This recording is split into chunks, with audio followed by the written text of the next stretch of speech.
오늘 저는 봉독한 말씀으로 하나님의 뜻은 이것이니 이런 제목의 말씀을 증거하겠습니다.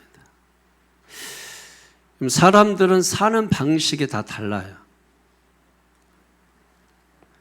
특히 세상 사람들과 그리스도인들의 삶의 방식은 너무 다릅니다. 세상 사람들의 사고방식은 뭐냐면 자기를 기쁘게 하는 삶이에요. 나를 기쁘게 하는 것. 당연히 내가 중심인 삶인 것이죠. 그러니까 무엇을 먹어도 입어도 다 자기 기쁨을 위해서 하는 거예요. 자기를 기쁘게 하는 사람의 특징이 뭐냐면 2019년도에 롯데백화점에서 이런 소비 트렌드를 걸었었어요. 나만 좋으면 돼. 바로 이겁니다. 나만 좋으면 돼. 이 말은 소비 심리를 부추기는 소비적인 그런 단어예요. 그런 말입니다. 많은 사람들이 좀 물건을 사려고 했다가도 좀 비싸요. 그러니까 비싸지만은 에이, 나만 좋으면 되지 하고 그 비싼 물건을 사서 그 해에 상당히 많은 성과를 거두었다라고 하는 것입니다. 그런데 문제는 뭐냐면 나만 좋으면 돼 하는 그 배후에 정욕이 뱀처럼 도사리고 있다는 것입니다. 반면에 그리스도인들의 삶의 방식은 무엇이냐면 자기를 기쁘게 하는 것이 아니라 주님을 기쁘게 하는 것이다. 나를 기쁘게 하는 것, 주님을 기쁘게 하는 것이다. 왜 우리가 주님을 기쁘게 하면서 살아야 되느냐? 예수님께서도 자신을 위해서 살지 않고 타인을 위해서 사셨기 때문에. 그래서 우리에게 많은 말씀들을 주고 계세요. 내 원수를 사랑하라, 네 이웃을 해하지 마라, 네 이웃을 네 몸처럼 사랑하라, 주라, 그러면 너에게 주실 것이다. 이웃에게 베풀며 또 사랑하며 심지어 원수까지도 또 우리를 해하는 사람까지도 보복하지 않고 살아야 되는, 이게 그리스도인들의 삶의 방식으로 주어진 것입니다. 그러니까 성도는 주님을 위해서, 하나님의 기쁨을 위해서 살아야 되는 것입니다. 부모는 자식을 위해서 살죠.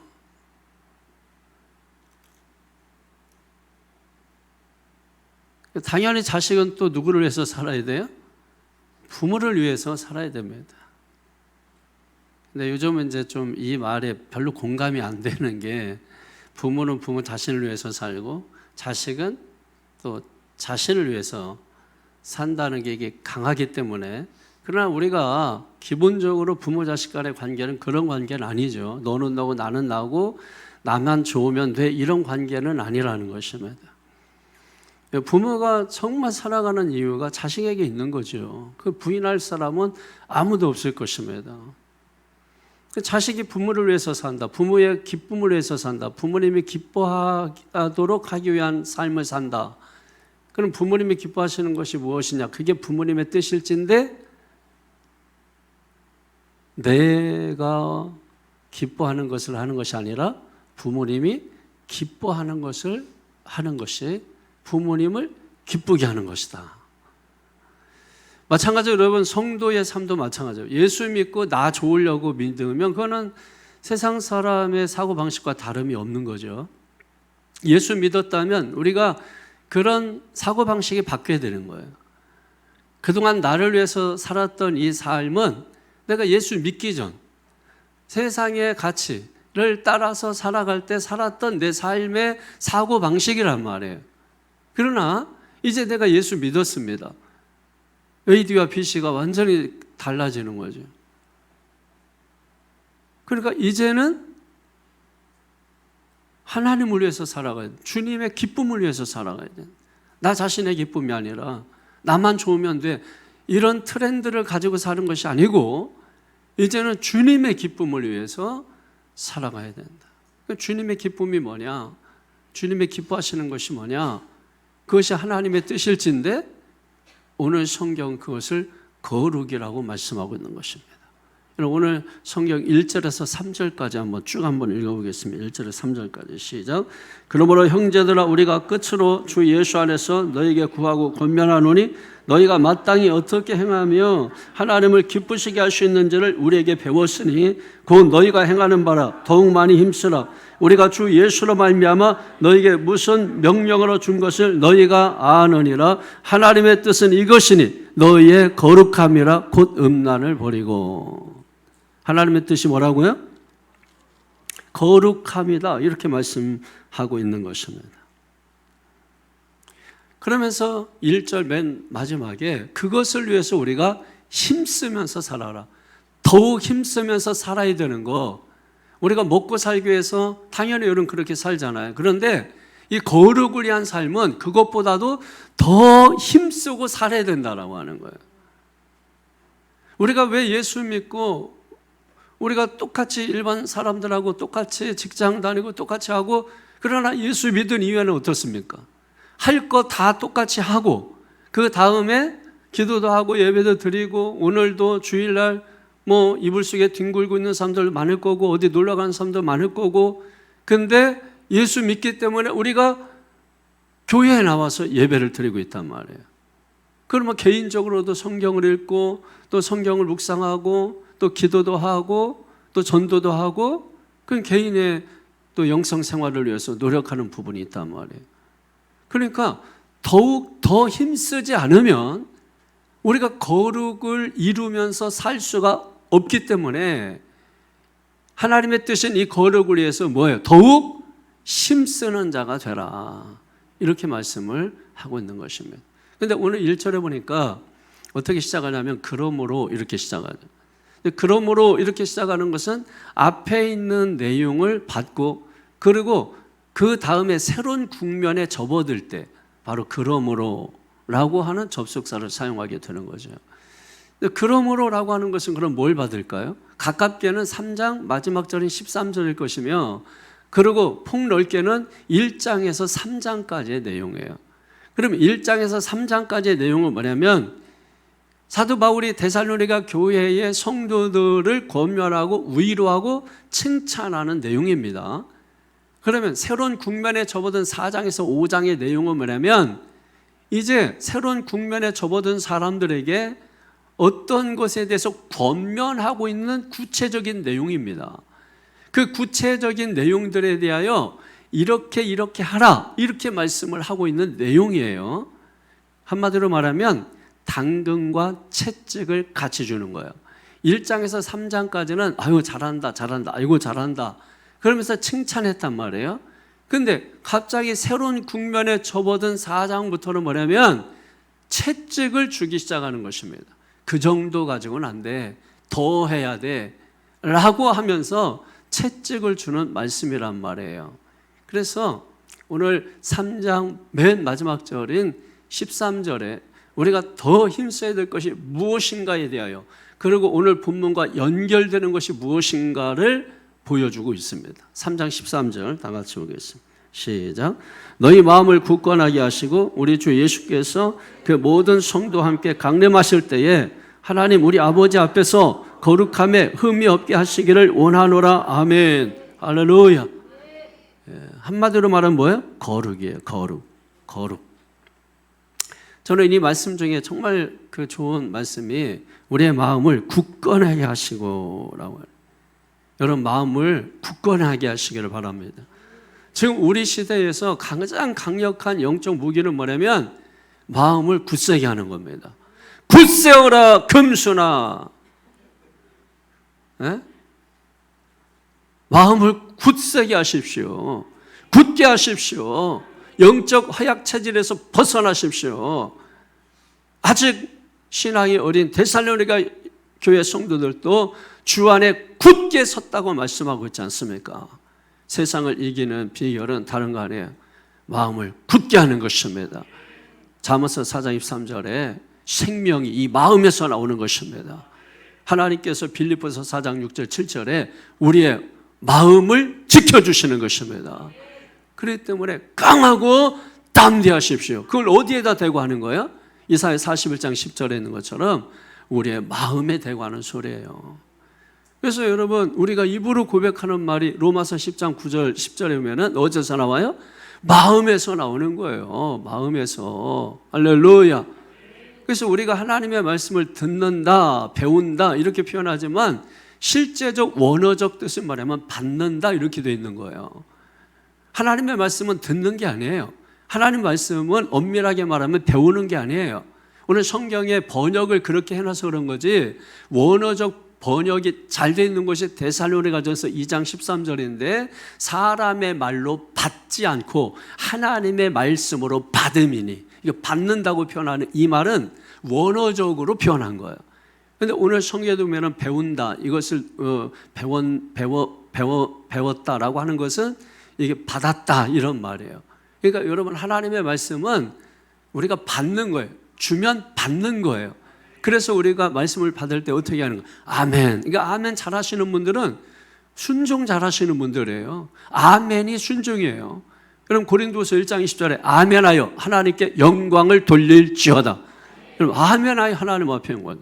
아멘 하는 사람은 그 말씀들을 뭐예요? 받는 거야. 하나님 말씀을 주실 때 받는 거예요. 아멘, 감사합니다, 고맙습니다 하면서 나에게 주신 레마의 말씀으로 받는 거예요. 이런 사람들은 영적인 거부가 되는 겁니다. 믿음의 부자가 되는 것입니다. 우리가 그냥 아멘 하는 거예요.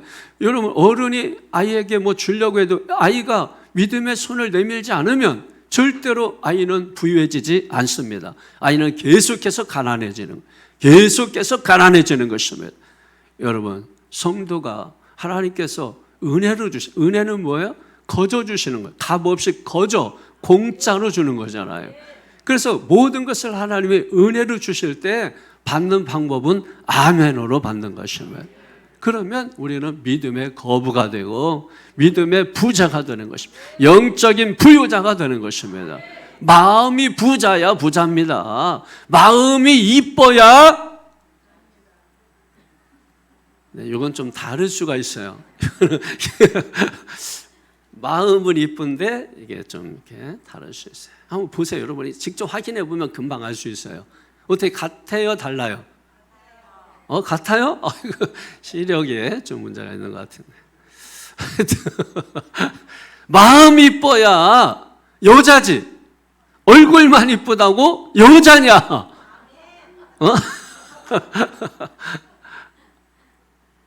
마음이 이뻐야 돼요. 마음이 부유해야 돼요. 돈 아무리 많아도 마음이 가난하면 가난한 거예요. 저는 마음이 부유하거든요. 그래서 뭐든지 그냥 주고 싶고 베풀고 싶고, 없어도 주고 싶고 베풀고 싶고 그런 거예요. 그러니까 나보다 돈 많고 나보다 큰 교회 목사님도 밥은 내가 사. 근데 호텔 가도 호텔비 내가 결제하고 그럼 제가 해버려요 그냥. 그 호텔비 여러분 3가정 4가정 하면은 여러분 한 번에 100만 원도 나오고 이럽니다. 그럼 그냥 결제해버리는 거예요 그냥. 집에 와서 이제 아내한테 며칠만 야단 맞으면 그럼 해결되는 것이거든요. 왜 그런 일을 하고 다니냐 물어봐요. 어떻게 내 마음이 부자인데? 어떻게 내 마음이 부자인데? 여러분 마음이 가는 대로 해야지. 어떻게 해요? 안 그렇습니까? 아니면 말고식으로 살면 안 됩니다. 마음이 굳건해야 돼요. 마음이 강해야 돼. 강하고 담대하라. 내가 세상을 이기었노라. 요한복음 16장 33절에 내가 세상을 이기었노라. 야, 여러분 그냥 성경만 그냥 선포해도 제가 주절주절 하는 것보다 훨씬 나은 것 같아. 얼마나 여러분 용기가 되고 일주일 살아갈 에너지가 지금 충분히 여러분 공급되잖아요. 하나님의 말씀을 받은 자는 데살로니가전서 2장 13절에 뭐라고 말씀하세요? 믿는 자 속에서 그 말씀이 어떻게? 역사하느니라. 영적인 능력을 어떻게 하는 거예요? 공급해 주는 거예요. 공급. 할렐루야. 공급해 주는 것입니다. 아무리 겉으로 빛나고 아름답고 그렇게 해도 며칠 못 먹어보세요. 볼품 없어요. 그죠? 자동차도 마찬가지입니다. 아무리 뭐 비싸고 소용없습니다. 기름 없으면 못 가는 겁니다. 다달다달 막 해도 기름이 있으면 어떻습니까?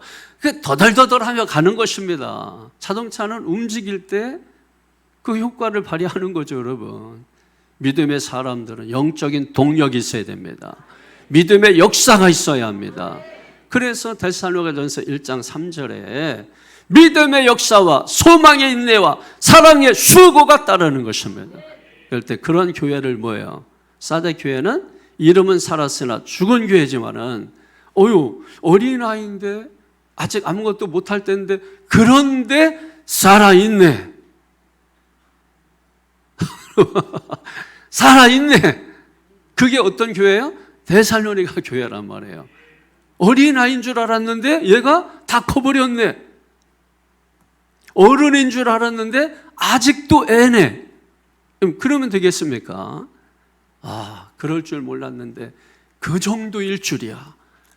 그런 성도들이 되시기를 주님의 이름으로 축원합니다. 다시 한번 1절 한번 보실까요? 시작. 그러므로 형제들아 우리가 끝으로 주 예수 안에서 너에게 구하고 권면하노니 너희가 마땅히 어떻게 행하며 하나님을 기쁘시게 하시는지를 우리에게 배웠으니 곧 너희가 행하는 바라 더욱 많이 힘쓰라. 아멘. 하도 그냥 귀가 닳도록 우리가 계속 데살로니가 교회 얘기를 듣고 있어요. 3주 동안 가서 말씀을 전했습니다. 얼마나 많이 애정을 가지고 전했는지 그냥 300일 전한 것보다도 3주 전한 게 더 기억에 남는 거예요.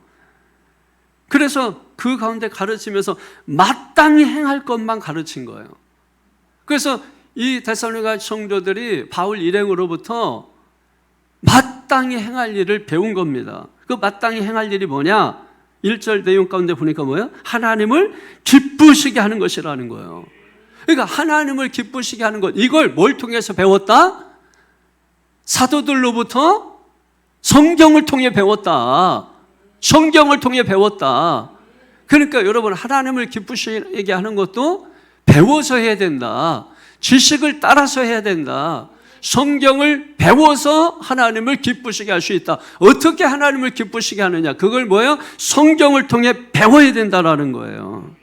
그래서 여러분 배운 대로 실제로 그래서 하나님을 기쁘시게 하기 위하여 우리가 학교 생활도 하고 가정 생활도 하고 직장 생활도 열심히 했습니다. 나름대로 최선을 다해서 했습니다. 그런데 문제는 뭐냐면 1절 맨 마지막 하반절에 보니까 너희가 행하는 바라 이렇게 해놓고 더욱 힘써라, 더욱 많이 힘써라 이렇게 얘기하고 있는 거예요. 여러분 나름대로 열심히 했는데 그런데 격려하고 칭찬하는 게 아니라 1장에서 3장은 별거 안 했어도 아이고 잘했다 막 위로하고 근데 4장이 들어와서 열심히 했어. 최선을 다했어. 그런데 칭찬 들을 줄 알았는데 그것 가지고 안 돼. 그것 가지고 부족해. 더 열심히 더 많이 해야 돼. 이렇게 말하는 것입니다. 여러분 그때 여러분 마음이 어떻게 했어요? 여러분 자녀들이 자기 딴에는 코피 쏟으면서 공부하고 그러고서 집에 딱 들어왔는데 보자마자 하는 소리가 너 그것 가지고 안 돼. 더 열심히 해야 돼. 코피 어디서 났어? 이쪽에서 났는데 쌍코피 나와야 돼. 그렇게 말한다면 그 이야기를 듣는 자녀 마음이 어떻겠어요? 근데 여러분 지금 그 인자던 사도 바울이 그 3주밖에 안 돼서 넘어질까 자빠질까 그냥 깨질까 그렇게 걱정하고 염려했던 그 바울인데 뭐 3장에서 4장 넘어가는 게 얼마나 걸린다고 바로 나름대로 열심히 살았는데 그것 가지고 안 돼. 부족해. 더 많이 힘써야 돼. 이렇게 지금 이야기를 하고 있는 것입니다. 그러니까 지금 데살로니가 성도의 마음이 뜨끔하는 거예요. 사도 바울은 지금 당근을 주는 게 아니라 뭘 주고 있어요? 채찍을 주고 있는 것입니다. 그래서 항상 우리가 교육할 때도 맞아요. 자녀들 이쁘죠 여러분? 안 이쁜 자녀가 어디 있어요? 그런데 아이들에게 맨날 당근만 주게 되면 어떻습니까? 애가 잘못 성장할 수 있단 말이에요. 삐뚤어질 수 있단 말이에요. 그래서 사랑하기 때문에 채찍도 주는 것입니다. 여러분, 내 자식이니까 책망하고 뭐 하지, 남의 자식 책망 못 합니다. 남의 자식은 여러분 뭐 잘못하고 뭐 해도 그냥 속으로 막 끙 하는 거지, 겉으로 여러분 책망 못 해요. 근데 내 자식은 어떻습니까? 아무 때고 책망하는 거예요. 그리고 남의 자식하고 같이 있을 때도 남의 자식이 잘못해도 같이 있는 내 자식을 야단하는 거예요. 그게 여러분 부모 자식인 것이죠. 그래서 하나님은 어떤 하나님의 사랑의 하나님이고 공의의 하나님이신 것입니다. 공의는 채찍의 하나님이고 사랑의 하나님은 당근 주시는 하나님이에요. 근데 우리는 교회 와서 뭐해? 맨날 당근 주세요, 당근 주세요. 그래서 얼굴이 그냥 홍당무가 돼버리는 거예요. 그러니까 여러분 채찍도 주세요 하고 여러분 하셔야 돼요. 채찍도 주세요. 제가 더 잘할 수 있도록. 여러분 그렇게 기도하는 여러분 되기를 축원합니다. 그래서 마음을 뭐예요? 굳건하게 해야 되는 거예요. 바위의 마음을 세워야 되는 거예요. 반석 위의 마음을 세워야 되는 거예요. 바위 반석 되시는 주님 위에 여러분의 믿음을 세워야 되는 줄로 믿습니다. 우리가 하나님을 기쁘시게 하면서 살지만은 부족한 게 많다는 거예요. 우리 딴에는 열심히 했지만 그럼에도 불구하고 사도 바울이 말씀을 통해서 볼 때 많이 부족하다는 것입니다. 우리가 그런 이야기를 들었을 때 어떻습니까? 하나님을 기쁘시게 해야 돼. 근데 부족해. 아유, 나는 약한데요. 나는 바빠요. 피곤해요. 내 형편이 지금 녹록하지가 않아요. 그러면서 자기 형편 말하면서 하나님을 기쁘시게 하는 게 어렵다, 힘들다. 여러분 이렇게 말하게 되면 어떻게 됩니까? 우리의 명령은 분명히 뭡니까? 하나님을 기쁘시게 하라는 명령을 받았다고 오늘 성경은 기록하고 있지 않습니까? 여러분 2절을 보세요. 시작. 우리가 주 예수로 말미암아 너에게 무슨 명령으로 준 것을 너희가 아느니라. 하나님을 기쁘시게 하는 이것을 명령으로 주셨다. 명령은 군사 용어입니다. 이 명령은 내 기분에 따라서 내 감정에 따라서 해도 되고 안 해도 되는 것이 아니라 이거는 무조건 해야 되는, 반드시 해야 되는 거예요.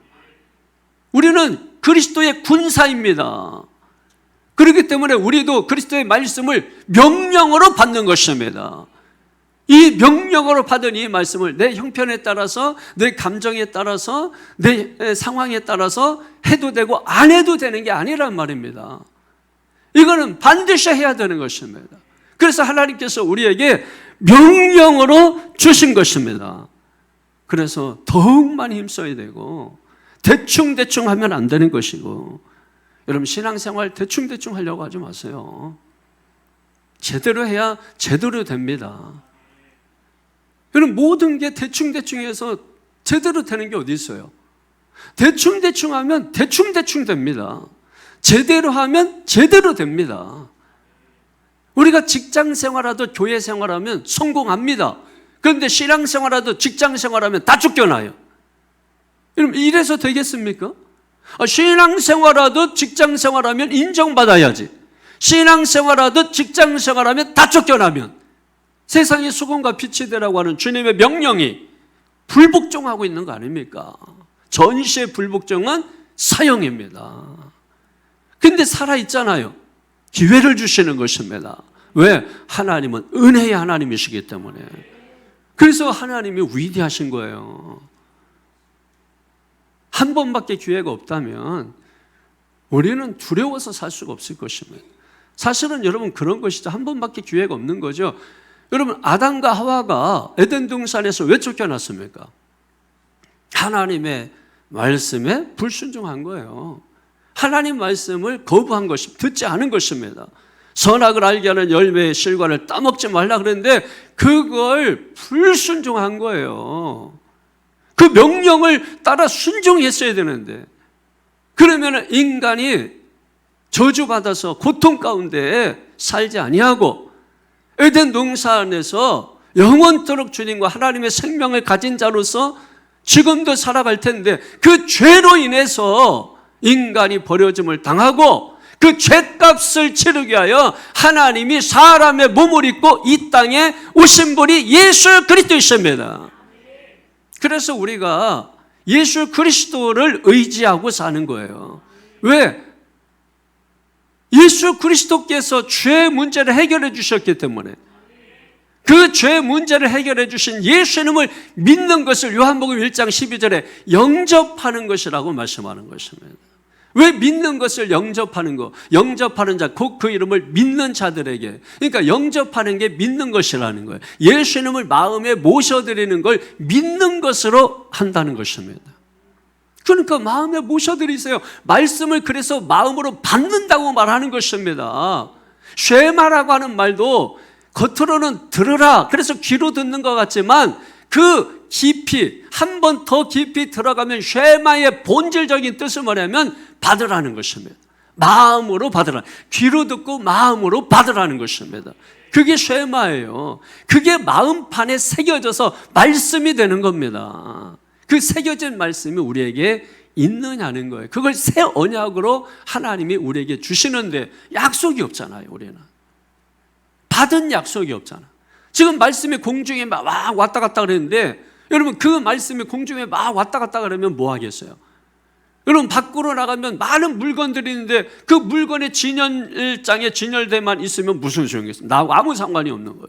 그걸 내가 소유해야 되지 않습니까? 그때 그것이 의미가 있어지는 거죠. 누구에게? 나에게. 하나님의 말씀이 지금 여러분 똑같이 모든 사람들에게 똑같은 소리로, 똑같은 톤으로, 똑같은 제스처로, 똑같은 몸짓으로 여러분 말씀이 선포되는데, 그 말씀을 소유하는 사람이 있고 그 말씀을 그냥 뜬구름 잡듯이 잡지 못하고 붕 떠 있는 사람도 있는 것입니다. 누가 배부른 자가 되겠습니까? 누가 영적인 부유자가 되겠습니까? 그럼 이 시간 하나님의 말씀을 여러분 귀로 들어 마음으로 받는 여러분 되시기를 주님의 이름으로 축원합니다. 그래서 헛헛한 마음으로 교회에 왔지만 돌아갈 때는 뭔가 든든하고 듬직하고, 뭐 많은 약을 뭐 이것저것 먹는 것보다 정말 잘 지은 한약 한 채 탁 저어서 먹는 게 훨씬 낫지 않겠습니까? 오늘 말씀이, 그런 말씀이 여러분에게 들려지기를 축원합니다. 여러분 예수님도 대충대충 하지 않으셨어요. 누가복음 22장 44절에 보면은 예수께서 힘쓰고 애써 더욱 간절히 기도하시니 땀이 땅에 떨어지는 핏방울 같이 되더라. 여러분 예수님께서도 기도하실 때 대충대충 하지 않았단 말이에요. 여러분 우리 학생들 기도합시다 그러면 어때요? 다 대충대충 하고 있어요. 만약에 그 중에서 정말 간절하게 기도하면 하나님이 여러분 하나님의 나라를 위해서 그런 사람을 쓰세요. 나중에 여러분 제가 학교 다닐 때, 중학교 다니고 막 할 때 저는 이렇게 좀 지금도 그렇지만은 대충 하는 습관이 저는 어려서부터 없었어요. 뭘 옷을 하나 입어도 진심이고, 뭘 방을 정리해도 진심이고, 뭘 먹어도 진심이고, 대충 하는 거를 그래서 잘 이렇게 못 봐요. 근데 그걸 참아내는 게 힘든 거야. 나는 그런 걸 잘 이렇게 허용을 안 하는데, 또 내가 그러니까 너도 그렇게 해야 돼. 그러면 율법주의자가 되니까 복음을 받은 자로서 내가 그거를 소망 가운데 하나님이 신원하여 주실 줄로 믿습니다 하고, 신원은 심판이에요. 이렇게 심판하실 줄로 믿습니다 하고 참아내는 거야. 내가 소망 가운데 인내하는 거야. 예수 믿는 게 그래서 힘든 거예요. 아유, 저 인간 성질 같아서는 당장 쫓아내버리고 말이야. 우리끼리 그냥 성령 충만, 말씀 충만, 은혜 충만 하면 좋을 것 같은데, 여러분 예수 복음이 내 속에 들어갔기 때문에 함께 갑시다 내 아버지 집, 함께 갑시다 내 아버지 집, 이 찬송을 울면서 하는 거야. 울면서. 앞에서 목사가 울면은 다 이유가 있어요. 같이 가기 싫은데 함께 가야 돼. 그것도 손잡고 가. 성경에 손잡고 가라고 했잖아. 여러분 싫은 사람하고 손잡는 게 얼마나 힘들어. 그런데 여러분 복음은 명령이에요. 따라합니다. 복음은 명령이다. 따라합니다. 생명은 명령이다. 명령은 생명이다. 왜? 생즉사, 필즉생, 사즉생, 하여튼 그래서 다 그렇게 연결되는 거예요. 생명하고 연결된다니까. 명령은. 따라합니다. 생명은 명령이다. 명령은 생명이다. 그래서 하나님의 말씀은 뭐와 연결돼요? 생명과 연결되는 거예요. 할렐루야. 이 귀하고 복된 말씀이 여러분, 이 생명과도 같은 말씀을 제발 마음에 모셔드리십시오. 요한계시록 3장 20절에 지금도 주님은 말씀으로 여러분 마음을 녹하고 계십니다. 제발 문 좀 열어줘라. 나 밖에서 더워 죽겠다. 요즘 열대야 현상으로 그냥 너희 마음에 시원한 너희 마음에 들어가고 싶다. 여러분, 주님 계속해서 여러분 녹하고 계신다고. 활짝 여시기를 바랍니다. 창문을 열어다오 하잖아요. 예수님께서 지금 저와 여러분 앞에서 노래 부르고 계시는 거예요. 창문을 열어달라. 여러분 마음의 문을 활짝 여시기를 축원합니다. 그래서 신앙생활 어떻게 하지 마라? 대충 하지 마라. 대강 하지 마라. 어떻게 하라? 더 힘쓰고 애쓰고 간절하게 해야 될 줄로 믿습니다. 하나님의 뜻이 무엇인가요? 우리가 더욱 힘쓰고 애써야 될 하나님의 뜻이 뭐예요? 3절 다 같이 시작. 하나님의 뜻은 이것이니 너희의 거룩함이라. 할렐루야. 거룩함입니다. 거룩함. 거룩이 뭐예요? 응? 구별되는 거. 아주 좋지. 딱 나오지. 세상과 구별되는 거예요. 세상과 구별된 삶을 사십니까? 살아가셔야 돼. 살아가셔야 돼요. sanctification. 성화라면 성화. 그걸 살아가는 걸. 여러분 생명이 태어났습니다. 생명이 태어났어요. justification. 이거를 칭의라 그래요. 칭의. 칭의는 구원이에요. 그럼 태어났으면 그거로 끝나는 겁니까? 아니죠. 그 생명은 자라가야 돼요. 그거를 우리가 sanctification, 성화라고 하는 것입니다. 그리고 그 성화의 단계를 거쳐서 어디로 가는 거예요? 영화의 단계로 가는 거죠. glorification. 그러니까 이 영화의 단계인 것입니다. 이게 구원의 3단계예요. 그러니까 우리가 생명으로 태어난 것으로 끝나는 것이 아니라 태어났으면 따라합니다. 자라가야 된다. 자라가야 된다. 그리고 자라가면 결국 도착하는 곳이 영화의 단계. 완전한 단계. 다른 말로 말하면 함께 갑시다 하면서 간 곳이 어디예요? 천국이란 말이에요. 친구 따라 강남 가지 말고 믿음의 손잡고 천국 가시기를 주님의 이름으로 축원합니다. 여러분 이게 중요한 거예요. 거룩이 뭐예요? 세상과 구별되는 거예요. 세상과 구별. 그리고 깨끗하게 정결한 삶을 사는 거. 이게 거룩이에요. 그리고 헌신, 봉사, 봉헌하는 거. 또 다른 말로는 봉헌의 결과가 거룩이에요. 그러니까 이 거룩이라고 하는 것은 구별, 정결, 헌신, 그렇게 세 가지로 요약될 수 있겠습니다. 좀 더 쉽게 말하면 거룩은 한마디로 말하면 커트. 여러분 미용실이라고 그러면 커트 해주세요 그러잖아요. 커트. 왜 커트하죠? 지저분한 머리카락을 잘라내는 거죠. 그러니까 나도 모르게 세속적 가치관이 자라는 것들이 있어요. 그래서 말씀 충만하면 그런 것들이 죽는다고. 그러다가 말씀 안 충만하면 뭐예요?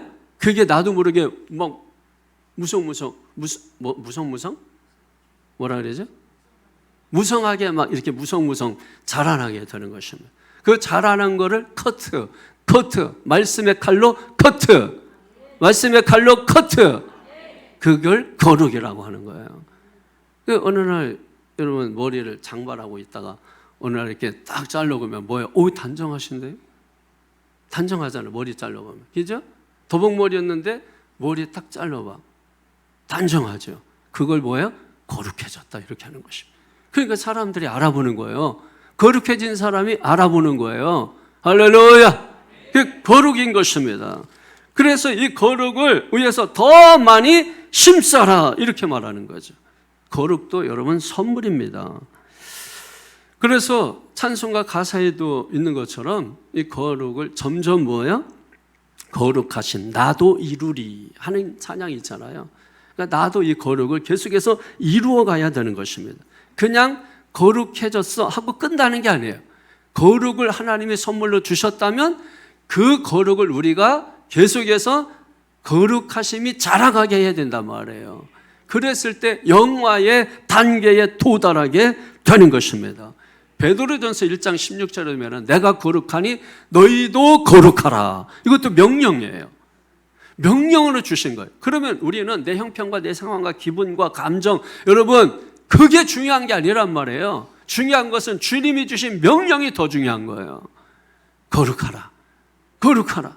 내가 거룩하니 너도 거룩하라. 내가 너를 사랑하니 너도 나를 사랑하라. 나는 너밖에 몰라. 너도 나밖에 몰라야 돼. 그게 거룩이란 말이에요. 내가 거룩하니 나는 너밖에 몰라. 너도 거룩해. 너도 나밖에 몰라야 돼. 이게 거룩이란 말이에요. 하나님과 이 거룩으로 연결되시기를 주의 이름으로 축원합니다. 여러분 교회 표지는 뭐 예배당 크기, 뭐 헌금 액수, 사람 수, 뭐 예배당 좌석이 뭐 몇 좌석이냐, 뭐 몇 명 모이냐, 뭐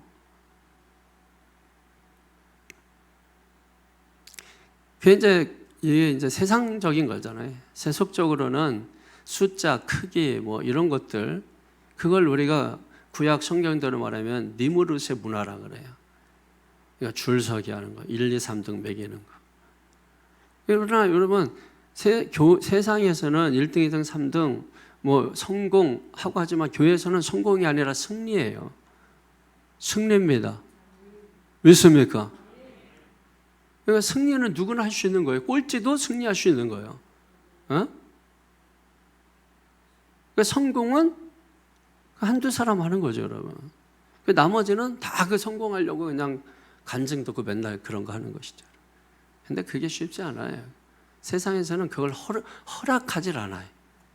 허락 자체를 안 해요. 올라오는 거를 그냥 두고 보지 않아요. 그런 기대는 계속 주면서 기대는 계속 허무는 거예요. 그게 세상입니다. 그게 사탄이 다스리는 세상이에요. 그래서 사탄이 다스리는 나라는 세계는 세상은 사회적으로, 교육적으로, 문화적으로, 정치적으로 항상 문제가 발생하게 되는 것입니다. 그래서 우리가 꿈꾸는 게 뭐예요? 하나님의 나라를 꿈꾸는 거예요. 하나님의 나라의 특징은 로마서 14장 17절에 뭐예요? 의와 평강과 실학이기 때문에. 할렐루야. 그래서 이 나라를 어디에서부터 시작할 것인가? 바로 지금 여기서부터 시작하는 것이다.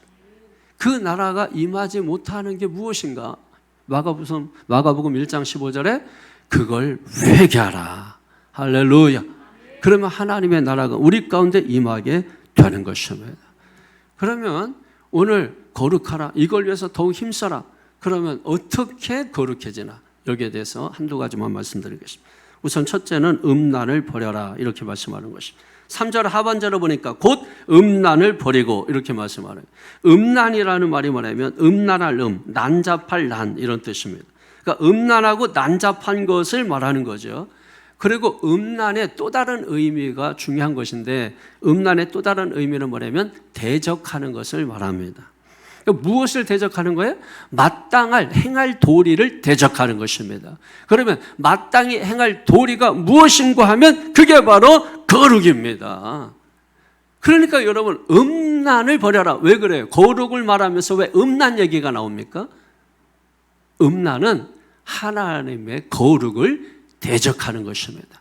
그래서 성도는 음란을 버려야 된다. 이렇게 말씀하는 거예요. 그러면 왜 거룩을 말하면서 음란 이야기를 말하느냐? 항상 성경에 보게 되면은 비유를 말씀하실 때는 생각을 해보세요. 비유를 말씀할 때는 모든 사람들이 다 알고 있는 내용을 가지고 비유를 할 때 듣고 사람들이 아하 이걸 알게 되는 거잖아요. 그런데 이게 생소해. 자기밖에 몰라. 이 얘기를 가지고 비유를 든다면 듣는 사람들이 오히려 뭐예요? 더 이상해지겠죠. 그러니까 지금 거룩을 말하면서 음란을 비유로 말씀하고 있는 이유는 당시에 아가보 지방이라든지 또 고린도 지방이라든지 또 데살로니가 지방이라든지 여러분 이 헬라 지방은 당시에 음란 문화가 온 도시에 가득했었습니다. 여러분 그리스의 수호신이 누구예요? 그 정도는 다 알고 있는 거 아니에요? 여러분 잘 아는 누구예요? 비너스. 아프로디테. 아프로디테 신전은 들어봤죠? 그 아프로디테는 여신이에요, 여신.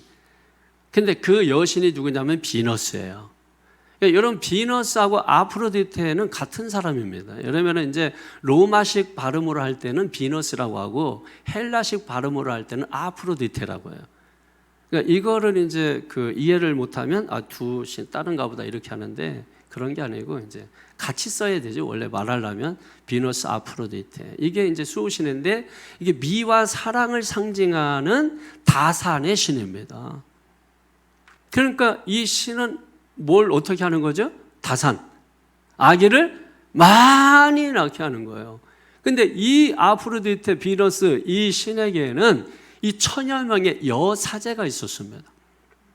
이 여사제들은 항상 이 신전에 있으면서 아프로디테 신전에 있으면서 이 종교 의식을 행하는데 이 아프로디테 신전을 찾는 남자들과 성적 관계를 맺는 것입니다. 그러면은 관계를 맺을 때마다 돈을 내겠죠. 그 돈을 누구에게 바치냐면 비너스에게 바치는 것입니다.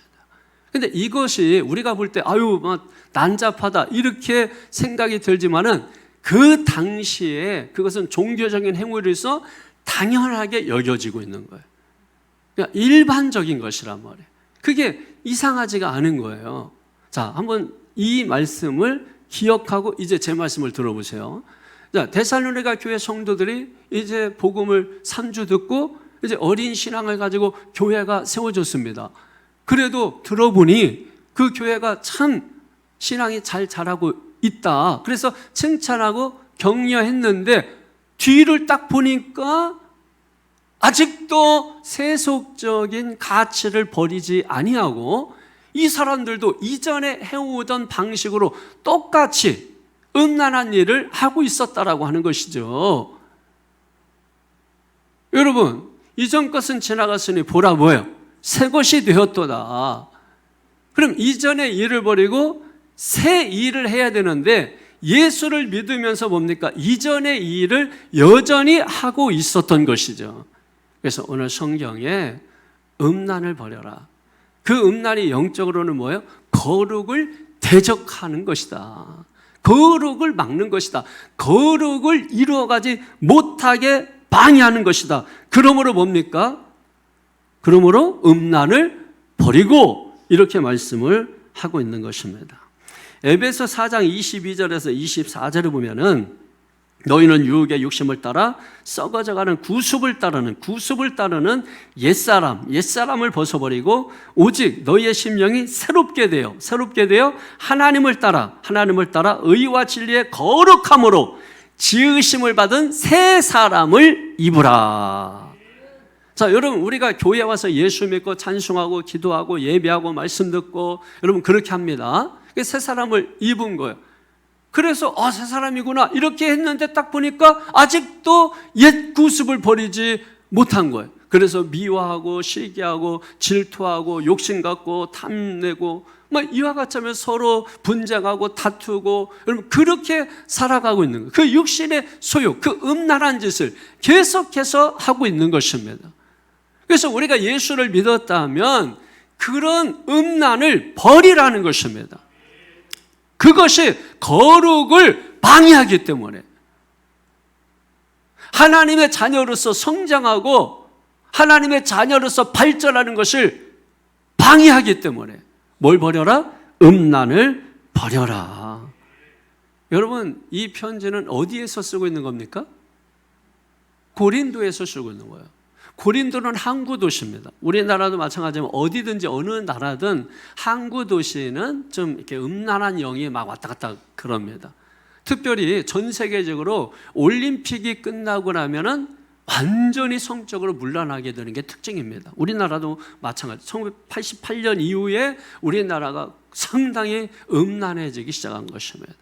그리고 특별히 그리스 아테네 올림픽이 있지 않습니까? 그것도 마찬가지고 이 그리스라고 하는 이 특징이 상업도시고 항구도시이기 때문에 그런 상황에서 사도 바울이 데살로니가 이 교회를 바라보면서 여러분 이 말씀을 우리에게 주고 있는 거예요. 그래서 고린도전서 6장 13절에 보면은 음식은 배를 위하여 있고 배는 음식을 위하여 있으나 하나님은 이것저것을 다 패하시리라. 몸은 음란을 위하여 있지 않고 오직 주를 위하여 있으며 주는 몸을 위하여 계시느니라. 그러니까 우리의 몸은 누구를 위해서 있다고요? 주를 위해서 있다. 왜? 계속해서 고린도전서 6장 20절에 보게 되면 값으로 산 것이 되었으니 그런즉 너희 몸으로 하나님께 영광을 돌려라. 우리는 예수님의 피값으로 산 몸이라는 거예요. 그러니까 내 몸이 아니라는 거예요. 주님의 몸이라는 거예요. 이 몸으로 주님께 영광을 돌리라는 것입니다. 그래서 로마서 6장 13절에 보면은 또한 너희 지체를 불의의 무기로 죄에게 내주지 말고 오직 너희 자신을 죽은 자 가운데서 다시 살아난 자 같이 하나님께 드리며 너희 지체를 의의 무기로 의의 병기로 하나님께 드리라. 그러니까 우리의 몸을 하나님께 드리라고 하는 것입니다.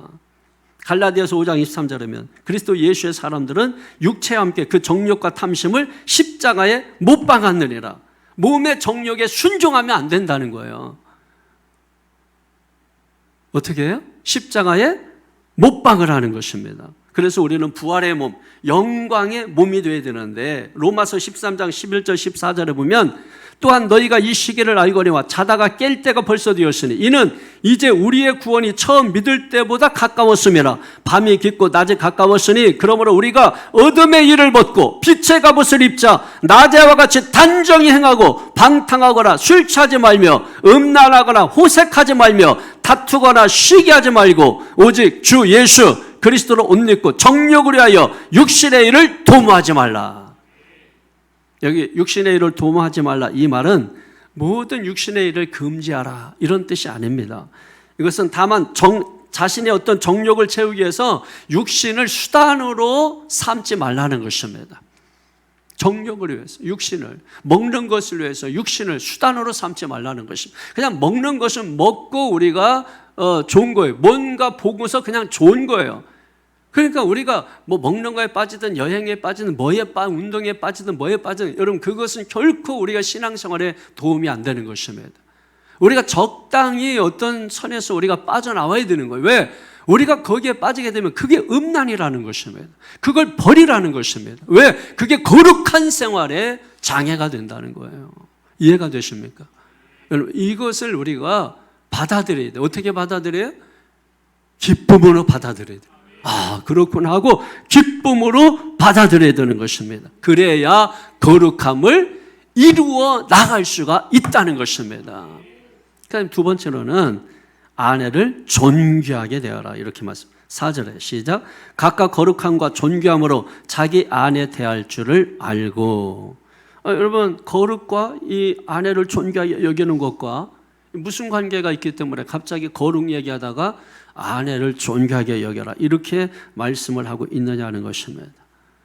우선은 여러분 아내를 존귀하게 여기는 게 거룩이라는 거예요. 거룩의 현장은 교회가 아닙니다. 거룩이 이루어지고 나타나는 1차적인 현장은 교회가 아니라 어디예요? 가정이라고 말씀하고 있는 것입니다. 그래서 지금 남편들아 이렇게 말하는 거예요. 아내를 어떻게 여겨라? 존귀하게 여겨라. 귀하게 여겨라. 왜? 가정에 엄마가 없으면 그렇잖아요. 가정이란 말이에요. 가정. 애들이 여러분 집에 들어오자마자 누구 찾아요? 엄마 찾습니다. 혹여나 어쩌다가 전화가 걸려오면 엄마 바꿔달라고. 엄마는 가정이에요. 아버지는 뭡니까 그러면? 돈 벌어오는 기계죠. 그거 아셔야 돼. 그래서 남편들아 아내를 어떻게 해요? 존귀하게 해요. 가정은 성화의 장소다. 믿습니까? 아내를 서운하게 하지 마라. 특별히 아내를 무시하지 마라. 무시하지 마라. 존귀하게 여기고 귀하게 여기고 고귀하게 여기고 보석같이 여기고. 누가 하면을 이렇게 잘하셨어요? 한골 장로님이 보석같이 아내를 존귀하게. 왜 다른 분들은 아멘 안 하시는 거예요? 응? 왜 안 하시는 거예요? 노건사는 왜 안 하시는 거예요? 아멘. 하셨어요? 다시 한번 기회 드리겠습니다. 남편들은 아내를 존귀하게, 귀하게, 연약한, 깨지기 쉬운 그릇처럼 여기시기를 축원합니다. 가정에서는 남편만 잘하면 됩니다. 누가 아멘 했지 이번에는 또? 많이 듣던 목소리인데 맞아요. 남편만 잘하면 되는 거예요. 웬만하면 아내들은 문제 안 일으켜요. 그렇다고 아내는 남편을 어떻게 돼요? 아내는 남편을 어떻게 하라고요? 존귀하게 여기고, 아내는 남편을 어떻게 해야 돼요? 존경해야 돼. 그럼 뭐 이렇게 얘기했더니 아이고 이거 내 발바닥이네. 여러분 이렇게 여기면 안 된단 말이에요. 아내는 남편을 존경해야 돼요. 따라합니다. 남편은 아내를 존귀하게, 아내는 남편을 존경해야 한다. 그게 있어야 돼요. 그러면 존경해주면 남편은 죽어라 일합니다. 존경 안 하면 음란해져요. 음란마귀가 들어와요. 다른 이유가 없어요. 존경 안 해줘서 음란마귀 들어온 거예요. 누구 탓이다? 아내 탓이다. 그래 여러분 어떻게 해야 돼요? 어떻게 해야 돼? 가정이 성화의 장소다. 하나님의 거룩이 이루어지는 1차적인 장소가 가정이다. 그것을 위해서 남편들아 아내를 무시하지 말고 존귀하게 여겨라. 그것만 있는 게 아닙니다. 베드로전서 3장 7절이면 남편들아 이와 같이 지식을 따라 너희 아내와 동거하고 그를 더 연약한 그릇이요 또 생명의 은혜를 함께 이어받을 자로 알아 귀히 여기라. 이는 너희 기도가 막히지 아니하게 하려 함이라. 아멘. 그 아내는 어떤 사람이라? 연약한 그릇이다. 깨지기 쉬운 그릇이다. 왜 이렇게 드세졌느냐? 당신 때문에. 원래는 뭐예요? 야들야들하고 연약하고 진짜 손대면 톡하고 터질 것만 같은 그대였는데 지금은 망치를 두들겨 패도 든든하고 때리려면 때려봐라 막 하고 뭐. 왜 그렇게 됐어요? 많이 먹어서 적당히 드셔야 돼.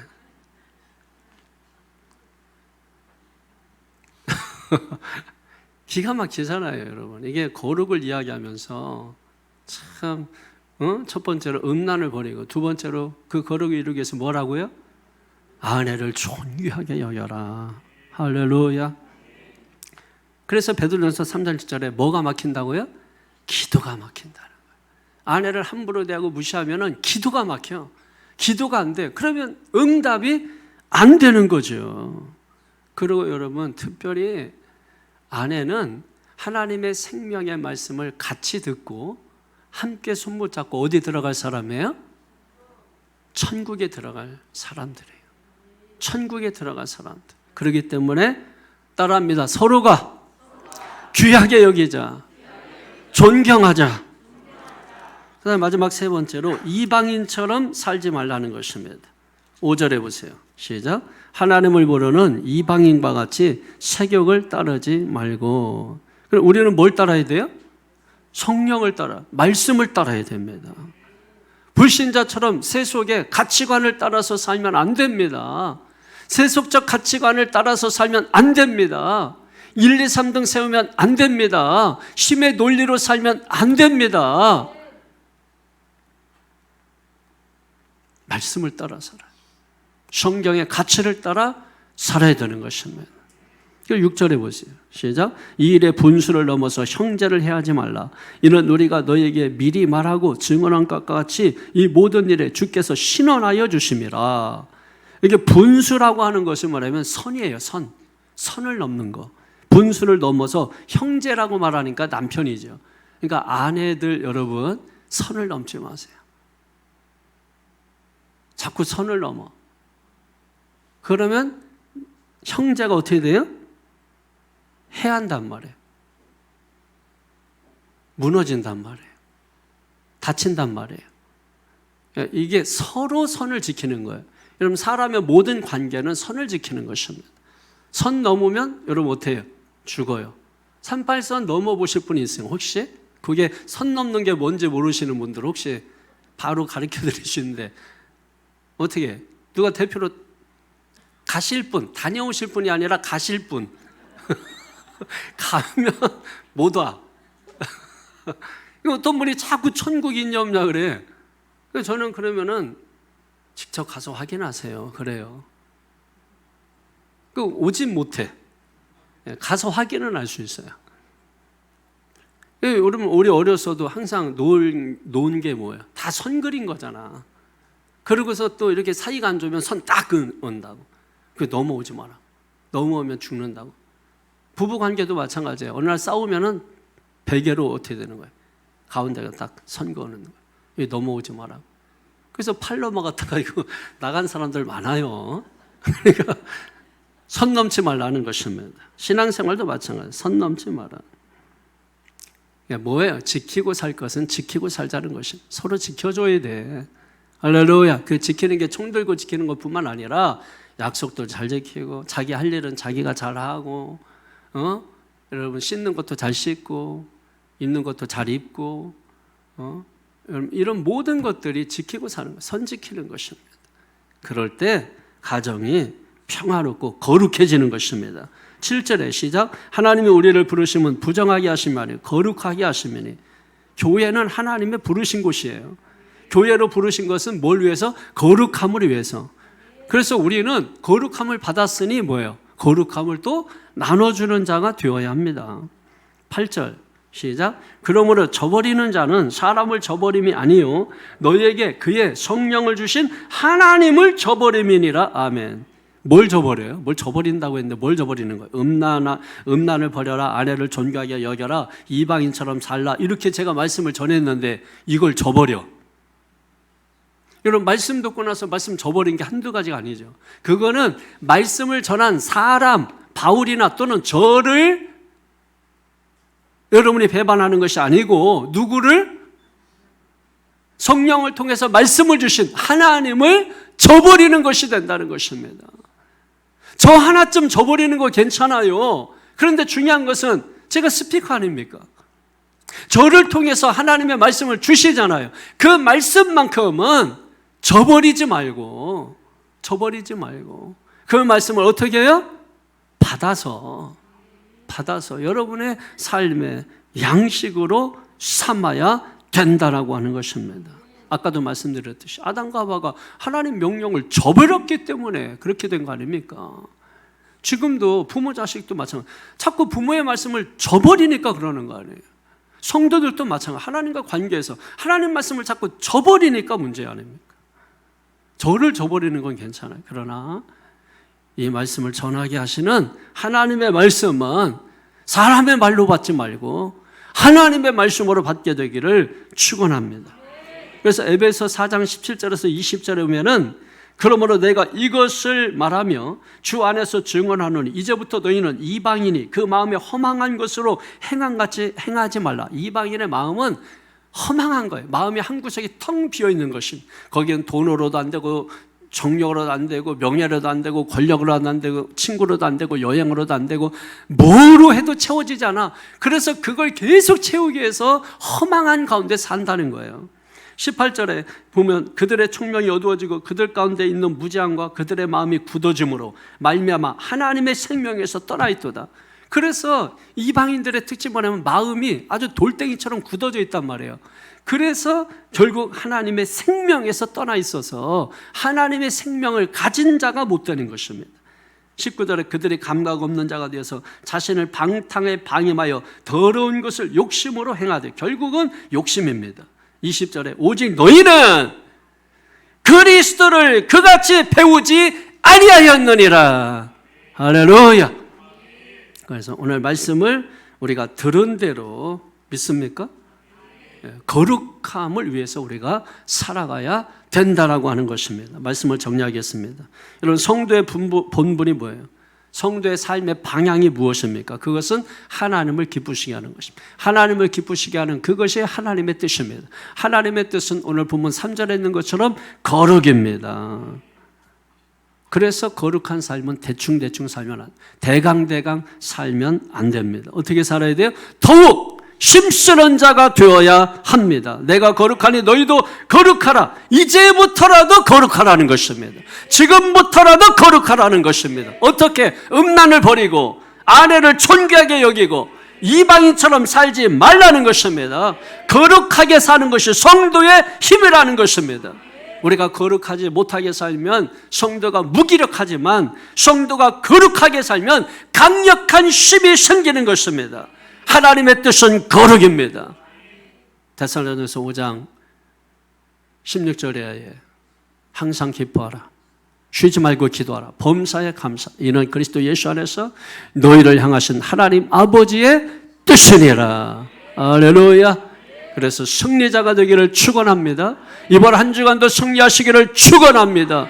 축원합니다. 기도하겠습니다. 거룩하신 아버지 하나님 감사합니다. 거룩을 선물로 주셔서 감사합니다. 이 거룩은 또한 명령을 우리에게 주셨습니다. 우리는 거룩한 삶을 위하여 더욱 힘쓰고 애쓰며 살아야 될 줄로 믿습니다. 그것은 우리의 영적인 힘이기 때문에 그렇습니다. 거룩할수록 우리는 영적인 능력이 생기고 영적인 힘이 생기고 영적인 권세가 우리에게 주어지게 되는 줄로 믿습니다.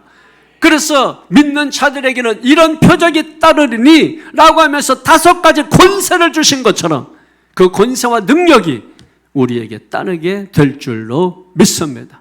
그래서 이번 한 주간도 들은 말씀, 받은 말씀을 통하여 승리하게 도와주시고 어떤 상황, 어떤 환경, 어떤 가운데서도 불구하고 거룩을 이뤄나가는 복된 믿음의 성도들 되게 하여 주옵소서.